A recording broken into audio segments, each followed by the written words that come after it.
പൃഥ്വിരാജാണ് ഈ ചതി മുഴുവൻ ചെയ്തതെന്ന് പറഞ്ഞ് പൊതുവായ ഒരു സംസാരം. പൃഥ്വിരാജിനെ എങ്ങനെ പിന്തുണച്ചത്? ആകെ പിന്തുണച്ചത് ഈ പടമെടുക്കാൻ ആന്റണി പെരുമ്പാവൂരും മോഹൻലാലും പിന്തുണച്ചു. മറ്റവർക്കൊക്കെ ചിലപ്പോൾ ഒരുപക്ഷെ മോഹൻലാലിനെ വെച്ച് പടമെടുക്കാൻ ആഗ്രഹം കാണും, അല്ലെങ്കിൽ അദ്ദേഹത്തെ കൊണ്ട് മറ്റെന്തെങ്കിലും കാര്യം കാണും. മോഹൻലാലിന് ഈ പടം റിലീസിന് മുന്നേ കാണുന്ന ഒരു സ്വഭാവം ഇല്ല.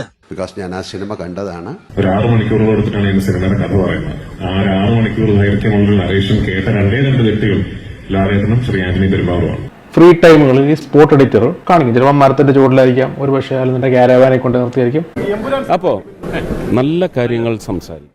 ഫേസ്ബുക്ക് കുറിപ്പ് കണ്ടിരുന്നു വൈകുന്നേരം പൃഥ്വിരാജിനെ ഒറ്റപ്പെടുത്തി ആക്രമിക്കുകയാണെന്ന്. ഏത് സാഹചര്യത്തിലാണ് അത്തരം ഒരു കുറിപ്പ് എഴുതാൻ ഇടയായത്? എന്താന്ന് വെച്ചാല് പൃഥ്വിരാജാണ് ഈ ചതി മുഴുവൻ ചെയ്തതെന്ന് പറഞ്ഞ് പൊതുവായ ഒരു സംസാരം എല്ലായിടത്തും പല ഇതും വരുന്നുണ്ട്. അപ്പൊ ഞാനിതിങ്ങനെ 2-3 ദിവസമായിട്ട് കാണുന്നുണ്ട്.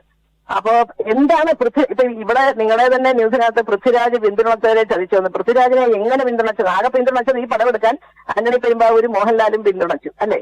അപ്പൊ അതുകൊണ്ട് എനിക്ക് എന്താന്ന് മനസ്സിലായിട്ടില്ല. ഈ പറഞ്ഞതുപോലെ ഇത്ര കണ്ട് പൃഥ്വിരാജ് ചെയ്ത തെറ്റാണ്. ഞാൻ ഒരുപാട് പേരുടെ കമന്റ്സ് കേട്ടു. അപ്പൊ അവിടെ ഇരിക്കുന്നവരിൽ തന്നെ ചിലരൊക്കെ എന്തൊക്കെയോ പറഞ്ഞു. ഉദാഹരണം അങ്ങനെയാണ്, ഇങ്ങനെ പൃഥ്വിരാജിന് എവിടുന്ന് ഒന്നും വേണ്ട, യാതൊന്നും വേണ്ട, സ്ഥാനമാനങ്ങളും വേണ്ട, കാശും വേണ്ട, അങ്ങനത്തെ ഒരു മോനല്ല. അങ്ങനെയല്ല ഞാൻ എന്റെ കുഞ്ഞിനെ വളർത്തിയത്. ഇവരവിടെ ഇരിക്കുന്നവരെല്ലാവരും കുടുംബനാഥന്മാരാണ്. അവരവരുടെ മക്കളെ ഇങ്ങനെ വളർത്തുവോ? ചതിയന്മാരായിട്ടും വഞ്ചകന്മാരായിട്ടൊക്കെ വളർത്തു പറഞ്ഞിട്ട്. പിന്നെ എനിക്ക് എല്ലാവരും അറിയാം, വലിയ നേതാക്കന്മാർ തൊട്ട് ഇന്നലെ വന്ന പിള്ളേരെ വരെ എനിക്കറിയാം. എനിക്ക് ആരോടും പരാതിയില്ല, പരിഭവമില്ല, ഒന്നുമില്ല. പക്ഷേ എന്റെ മകൻ ചതിച്ചു എന്നും പറഞ്ഞിട്ട് ഇന്നലെ മേജർ രവിയുടെ ഒരു പോസ്റ്റ് കണ്ടപ്പോഴാണ് എനിക്ക് വലിയ വിഷമം തോന്നി. ശുദ്ധ നുണയാണ് അദ്ദേഹം എഴുതിയത്. ഇതൊരു പ്രിവ്യൂ ഉണ്ടായിരുന്നില്ല, ആർക്കും കാണാൻ പറ്റിയില്ല. പക്ഷേ ഷൂട്ടിംഗ് നടക്കുമ്പോൾ എല്ലാം കണ്ട വ്യക്തിയാണ് മോഹൻലാലും ആന്റണി പെരുമ്പാവൂരും. അത് എല്ലാവർക്കും അറിയാം, ആ യൂണിറ്റിലുള്ള എല്ലാവർക്കും അറിയാം, ലൈറ്റ് ബോയ്സ് തൊട്ടുള്ളവർക്കറിയാം. പക്ഷേ എന്തെങ്കിലും ഒരു കാരണം കൊണ്ട് അത് അവരങ്ങനെ പറഞ്ഞിട്ടുണ്ടെങ്കിൽ അത് മേജർ രവിയുടെ വല്ല കാര്യത്തിലാണോ, അതോ അദ്ദേഹം മോഹൻലാലിന്റെ ആത്മാർത്ഥ സുഹൃത്തായതുകൊണ്ട് ഒരു രക്ഷകനായി മാറാൻ ചമഞ്ഞതാണോ എന്ന് എനിക്കറിയില്ല.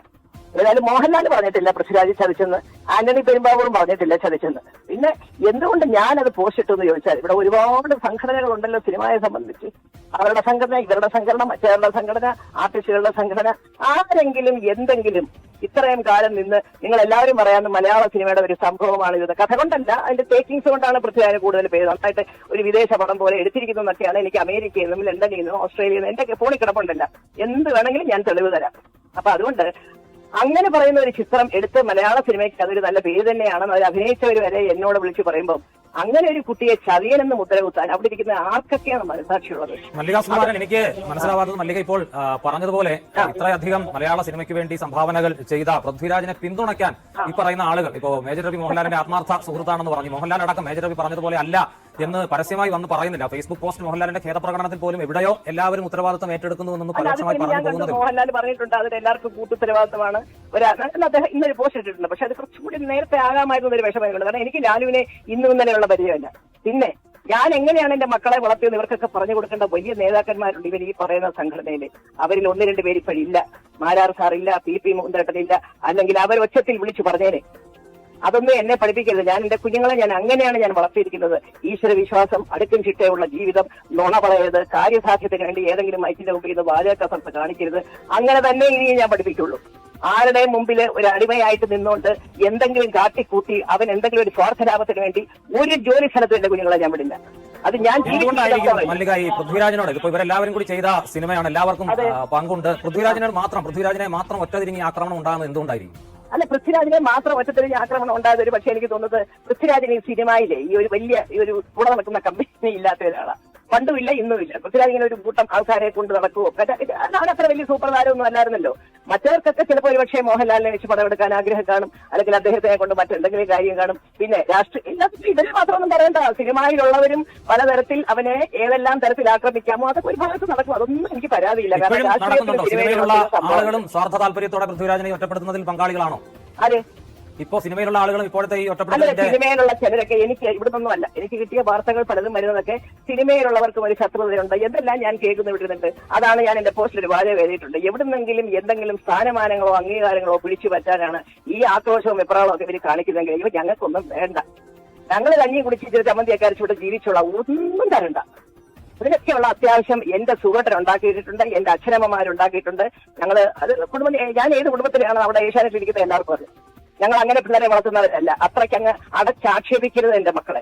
ഞാൻ ജീവിച്ചിരിക്കുന്നതാണ് എന്റെ അവസാന ശ്വാസം വരെ ഞാൻ അതുപോലെ മല്ലിക, ഒരു സംശയം. ഇന്നിപ്പോ ഈ RSSന്റെ ഒരു മുഖപത്രത്തിൽ വന്നത് പൃഥ്വിരാജിന്റെ സിനിമകളിൽ ആവർത്തിച്ച് രാജ്യത്തിനെതിരായ ആശയങ്ങൾ വരുന്നുണ്ട്. പൃഥ്വിരാജിന് രാഷ്ട്രീയമുണ്ടോ? ഞാൻ അങ്ങനെ അത്തരം ഇല്ല. പൃഥ്വിരാജ് ഒരു രാഷ്ട്രീയ പാർട്ടിയുടെ പൊടി പിടിച്ചുകൊണ്ട് നടക്കുന്ന ആളല്ല, നടക്കത്തുമില്ല.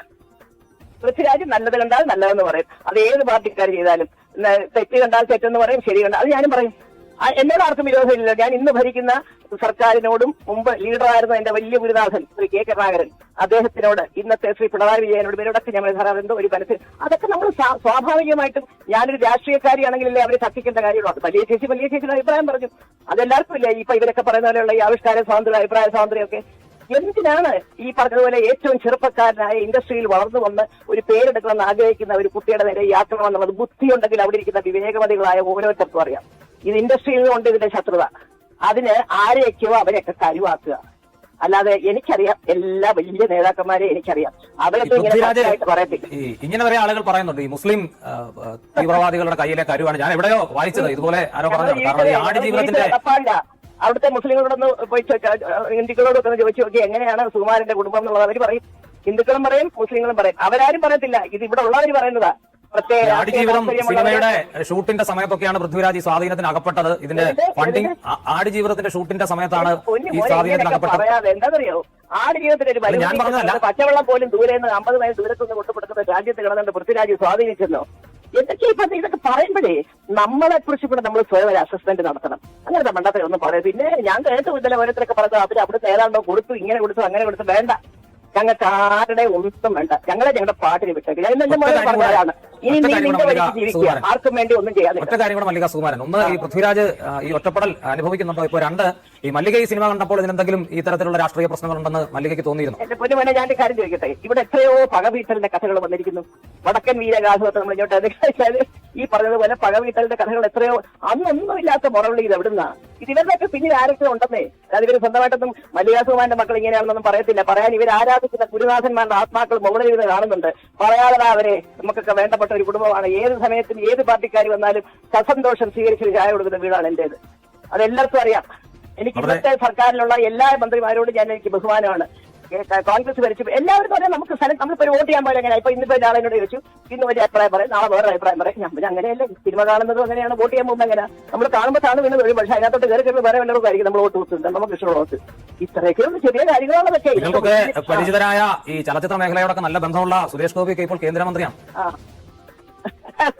സുരേഷ് ഗോപിയുടെ ചോദിക്കണം, സുരേഷ് ഗോപിയുടെ അഭിപ്രായം എന്താന്ന്. ഞാൻ എന്റെ അഭിപ്രായമാണ് പറയുന്നത്. എനിക്ക് എന്റെ മക്കളെ കുറിച്ചും എന്റെ സുഹൃത്തിനെ മക്കളെ എന്നെ എങ്ങനെ വളർത്തി എന്നുള്ളതിനെ കുറിച്ചും അവിടെ ഇരിക്കുന്നവർക്കും അറിയാം. പക്ഷേ എന്തൊക്കെയോ നിസ്സഹായാവസ്ഥ അവരിലൊക്കെ ഉണ്ട്. അതുകൊണ്ടായിരിക്കാം അത് പരസ്യമായിട്ട് സമ്മതിക്കാതെ ഭാജ കർമ്മണ അറിയാത്ത ആരോപണങ്ങളൊക്കെ പറയുന്നതിന്റെ പിന്നിൽ. ഇവിടെ ഒരു അമ്മയുടെ വേദനയാണ് നമ്മൾ കണ്ടത്.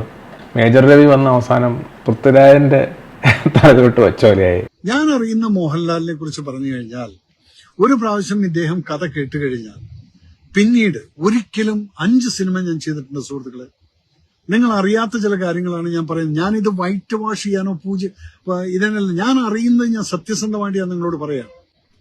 അദ്ദേഹം ഒരു പ്രാവശ്യം കഥ കേട്ട് കഴിഞ്ഞിട്ട് ഓവറോൾ ഓക്കെ ഇതാണ് എന്നുള്ള ഫീല് കിട്ടിക്കഴിഞ്ഞാൽ ഒരിക്കലും അദ്ദേഹം പിന്നെ അതിനകത്ത് ഇന്റർഫിയർ ചെയ്യില്ല. കീർത്തിചക്ര തൊട്ടിട്ട് ഞാൻ കഴിഞ്ഞ 71 വരയ്ക്കും ഞാൻ 5 സിനിമ ചെയ്തിട്ടുള്ളത്. കീർത്തിചക്ര പോലും അദ്ദേഹം സിനിമ കണ്ടിട്ടില്ല.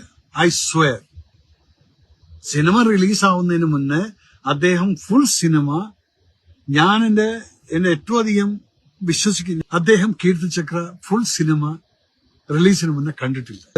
മോഹൻലാലിന് ഈ പടം റിലീസിന്റെ മുന്നേ കാണുന്നൊരു സ്വഭാവം ഇല്ല. അദ്ദേഹത്തിന് ഇഷ്ടംപോലെ പണികളുണ്ട്. ഇല്ലാത്ത സമയത്ത്, കിട്ടുന്ന സമയത്ത് അദ്ദേഹം കുറച്ച് സമയം ഫാമിലിയായിട്ട് സ്പെൻഡ് ചെയ്യുന്നുണ്ട്. ഈ സിനിമയ്ക്കും അത് തന്നെയാണ് സംഭവിച്ചിരിക്കുന്നത്. നിങ്ങൾ വിചാരിക്കും മോഹൻലാൽ എന്താ പടം കണ്ടിട്ടില്ല എന്നുള്ള കുറെ കമന്റുകൾ ഞാൻ കണ്ടായിരുന്നു. ദയവ് ചെയ്തിട്ട് എന്നെ അത് വിശ്വസിക്കും, ഇദ്ദേഹം പടം കണ്ടിട്ടില്ല. Like Prithvi said, we had a lot of obstacles. ഞങ്ങൾക്ക് ഒരുപാട് സഹനം സഹിച്ചാണ് ഞങ്ങൾ ഈ സിനിമ ഷൂട്ട് ചെയ്തിരിക്കുന്നത്. അതിൽ 100% അദ്ദേഹത്തിൻ്റെ ഭാഗത്തു നിന്ന് ഉണ്ടായിട്ടുണ്ടെന്നാണ് ഞാൻ വിശ്വസിക്കുന്നത്. ബിക്കോസ് ഞാൻ ആ സിനിമ കണ്ടതാണ്, നിങ്ങൾ കാണാൻ പോകുന്നതാണ്. ഒരു 6 മണിക്കൂറുകൾ എടുത്തിട്ടാണ് ഈ സിനിമയുടെ കഥ പറയുന്നത്. ആ 6 മണിക്കൂർ ദൈർഘ്യമുള്ള നരേഷൻ കേട്ട 2 വ്യക്തികൾ ലാലേട്ടനും ശ്രീ ആന്റണി പെരുമ്പാവൂരുമാണ്. കംപ്ലീറ്റ് പൃഥ്വിരാജിലോട്ട് അങ്ങ് സൈഡ് ചേർത്ത് വെക്കും. പുള്ളി ചിലപ്പം മോഹൻലാലിനെ സേഫ് ആക്കാൻ വേണ്ടി ആയിരിക്കാം. ഒരു പടം ഷൂട്ട് ചെയ്യുമ്പോൾ അതിൻ്റെ എഡിറ്റുകൾ ലൊക്കേഷനിൽ വെച്ച് തന്നെ കാണിക്കാറുണ്ട്. അതിനാണ് അവിടെ സ്പോട്ട് എഡിറ്റ് എന്നൊക്കെ ഇവിടെ ഉണ്ട്. നിങ്ങൾ ശ്രദ്ധിച്ചാൽ ലൊക്കേഷനൊക്കെ ചിലപ്പോൾ നിങ്ങൾക്ക് കാണാൻ പറ്റും. സ്പോട്ട് എഡിറ്റ് ചെയ്യാൻ വേണ്ടി അവിടെ തന്നെ കാണും. അതിനുശേഷം ഈ എഡിറ്റാണ് നമ്മൾ ഫൈനൽ എഡിറ്റിലോട്ട് പോകുന്നത്. ഈ സ്പോട്ട് എഡിറ്റ് ചെയ്യുന്ന സാധനങ്ങൾ നായകൻ, അതിൻ്റെ പ്രൊഡ്യൂസർ അല്ലെ ഈ സിനിമയായിട്ട് ബന്ധപ്പെട്ടവർ ചോദിക്കുമ്പോൾ ഫ്രീ ടൈമുകളിൽ ഈ സ്പോട്ട് എഡിറ്റർ കാണിക്കും. ചിലപ്പോൾ മരത്തിൻ്റെ ചുവട്ടിലായിരിക്കാം, ഒരു പക്ഷേ അതിൻ്റെ ക്യാരവാനെ കൊണ്ട് നിർത്തിയായിരിക്കും, ഒരു ചെറിയൊരു ഹെഡ്ഫോണും വെച്ച് ആ സ്പോട്ട് എഡിറ്റ് ചെയ്യുന്നത് കാണിക്കും. ഇതൊക്കെ കണ്ടതിന് ശേഷമാണ് ഫൈനൽ എഡിറ്റിലോട്ട് പോകുന്നത്. ഒരു ഇത്രയും വലിയൊരു പടം ചെയ്യുമ്പോൾ സ്വാഭാവികമായിട്ട് അതിൻ്റെ ഒരു ഔട്ട് ഇവർക്കൊക്കെ വീട്ടിൽ തിയേറ്റർ ഉണ്ടല്ലോ. മോഹൻലാലാണെങ്കിലും ഈ നടന്നെടുത്താറ് അത്യാവശ്യം എല്ലാവരുടെയും വീട്ടിൽ ചെറിയൊരു മിനി തിയേറ്റർ കാണും. ആ തിയേറ്ററിലിട്ട് കാണാറുണ്ട്. ഇതൊക്കെ ശേഷമാണ് മേജർ രവി ചിലപ്പോൾ ഒരു പക്ഷേ അദ്ദേഹത്തിലുള്ള സ്നേഹം കൊണ്ടായിരിക്കും ഒരു സിനിമ എടുക്കുമ്പം അവിടുത്തെ കഥാപാത്രത്തോടെ രാഷ്ട്രീയം കാണും. ആ രാഷ്ട്രീയം എഴുത്തുകാരനാണ്. എഴുത്തുകാരൻ കഥാപാത്രത്തിന് അനുയോജ്യമായ രാഷ്ട്രീയം കൊടുക്കും. അദ്ദേഹത്തിൻ്റെ മനസ്സിലെ കഥയല്ലേ, അദ്ദേഹത്തിൻ്റെ മനസ്സിലെ കഥാപാത്രത്തിന് അദ്ദേഹത്തിന് ഇഷ്ടപ്പെട്ട രാഷ്ട്രീയമാണ് കൊടുക്കുന്നത്. പൃഥ്വിരാജിൻ്റെ സിനിമ ഏത് കഥ എടുക്കണം, ഏത് കഥയിൽ അഭിനയിക്കണം, ഏത് കഥ ഡയറക്റ്റ് ചെയ്യണം, ഇതൊക്കെ അവരുടെ വ്യക്തിപരമായ സ്വാതന്ത്ര്യമല്ലേ. ഈ ചരിത്രം എന്ന് പറയുന്നത് ഇന്ത്യക്ക് മാത്രമല്ല, ലോകത്തിന് എല്ലായിടത്തും ഏത് മുക്കിലും മൂലം ചരിത്രം കാണും. ആദ്യം ഉണ്ടായ കാലഘട്ടം മുതൽ ചരിത്രം ആരൊക്കെ മൂടി വെച്ചാലും അത് ഒരു കാലത്ത് പുറത്തു വരും. സിനിമയുള്ള ഓരോ കഥാപാത്രത്തിനും രാഷ്ട്രീയമുണ്ട്. അത് നമ്മൾ മനസ്സിലാക്കേണ്ട കാര്യമാണ്. രാഷ്ട്രീയത്തിനകത്തൊരു സ്ഥലമില്ലല്ലോ. ഈ ഭൂമിയിലെ ഒരു മനുഷ്യൻ്റെ കഥ പറയുമ്പോൾ അവർക്കൊരു രാഷ്ട്രീയം ഉണ്ടായിരിക്കണം. ഉറപ്പായിട്ടും അവർക്കൊരു രാഷ്ട്രീയം കാണും. അല്ലെന്നുണ്ടെങ്കിൽ അവർ വല്ല കാട്ടിൽ ജീവിക്കുന്ന ആദിവാസി, ജംഗിൾ ബുക്ക്, മറ്റേ മോഗ്ലിയുടെ കഥയൊക്കെ പറയാം, ജുറാസിക് പാർക്കിൻ്റെ കഥ പറയുമ്പോൾ രാഷ്ട്രീയം വേണ്ട. ഇപ്പം മല്ലിക സുകുമാരൻ പറഞ്ഞു അവിടെ അമ്മ എന്നുള്ളൊരു വിഷമമാണ്. ഇവിടെ എന്തുമാത്രം സംഘടന ഉണ്ട്. സുരേഷ് ഗോപി പറഞ്ഞല്ലോ എ കുത്ത് എം കുത്ത് എം കുത്ത് എ എന്ന് പറഞ്ഞ സംഘടന എവിടെ? എത്ര നാളായിട്ടും നടനായിട്ട് വർക്ക് ചെയ്യുന്ന ആളല്ലേ. ഡയറക്ടേഴ്സ് അസോസിയേഷൻ, പ്രൊഡ്യൂസേഴ്സ് അസോസിയേഷൻ, കാരണം ഇയാൾ ആക്ടറാണ്, ഡയറക്ടറാണ്, പ്രൊഡ്യൂസറാണ്. ഈ 3 അസോസിയേഷനും വലിയ ഇവിടെ പേര് പറയുന്നില്ല, പക്ഷേ അസോസിയേഷൻ എന്ന് പറയുന്നില്ല. എവിടെ? സുരേഷ് ഗോപി ചോദിച്ചപ്പോൾ സുരേഷ് ഗോപി എന്താ പറഞ്ഞത്? നല്ല കാര്യങ്ങളും അപ്പോൾ നല്ല കാര്യങ്ങൾ സംസാരിക്കും. പടത്തിൻ്റെ കട്ടിനെ കുറിച്ച് സംസാരിക്കും. മോഹൻലാലിനെ കുറിച്ച് പൃഥ്വിരാജ് എസ് വെച്ചു. പക്ഷെ മുരളി ഗോപിയുടെ ഭാഗത്തുനിന്ന് എനിക്ക് തോന്നുന്നില്ല അങ്ങനെ പുള്ളിയുടെ ഭാഗത്തുനിന്നൊരു എസ് പോലും തോന്നുന്നില്ല. പുള്ളി എഴുതിയാലൊന്നും എഴുതിയതാണ്. പുള്ളിയായിട്ടൊരു കട്ടിനെ അനുവദിക്കുകയും ചെയ്യുന്നത് ആ വ്യക്തിയുടെ ക്യാരക്ടറാണെന്ന് നമുക്കറിയാമല്ലോ. ഈ സിനിമയിലൊക്കെ വെറുതെ ഈ രാഷ്ട്രീയക്കാർ വെറുതെ വന്ന് കൈ കടത്തേണ്ട ആവശ്യമില്ല. ഒന്നാമത്തെ കാര്യം, ഈ മതത്തിൻ്റെ ആൾക്കാരും വന്ന് കൈ കടത്തും. എന്തിന്?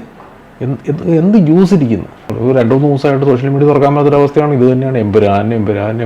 വേറൊരു വാർത്ത ഇപ്പോൾ നമുക്കിവിടെ എന്തുമാത്രം ഇഷ്യൂസ് നടക്കുന്നു. ഈ ലഹരി, നമ്മൾ കഴിഞ്ഞ ആഴ്ച വരെ സംസാരിച്ച ലഹരിയുടെ പേരിലുള്ള പ്രശ്നങ്ങൾ ഒരുപാട് കാര്യങ്ങളുണ്ട്. അതെല്ലാം വിട്ടിട്ട് നമ്മളിപ്പോൾ വാർത്തയിലാണെങ്കിലും സോഷ്യൽ മീഡിയ ആണെങ്കിലും ഈ പറഞ്ഞ Empuraan RSS BJP, Empuraan RSS BJP Gujarat, ഇത് തന്നെ ഇങ്ങനെ പറഞ്ഞുകൊണ്ടിരിക്കുകയാണ്. ഈ ലഹരി എന്ന് പറയുന്ന സാധനം അവിടെ കിടന്ന് കുത്തഴിഞ്ഞു കൊടുക്കുന്ന കാലഘട്ടമാണ്. അതിനെ എങ്ങനെയും കഴിഞ്ഞായിട്ട് നമ്മുടെ നാടിനെ എങ്ങനെയും രക്ഷിക്കാനുണ്ടെങ്കിൽ അതിൻ്റെ ഇടയ്ക്ക് ഇതിൻ്റെ പുറകോട്ട് എല്ലാവരും പോകുന്നത്. ഈ നേതാക്കൾ അറിയുന്നുണ്ടോ? ഈ കിടന്നുകൊണ്ട് ഈ ഡയലോഗ് അടിക്കുമ്പോൾ നിങ്ങളുടെ മക്കൾ ലഹരിക്ക് അടിമയാണോ എന്ന് ചിന്തിച്ചിട്ടുണ്ടോ?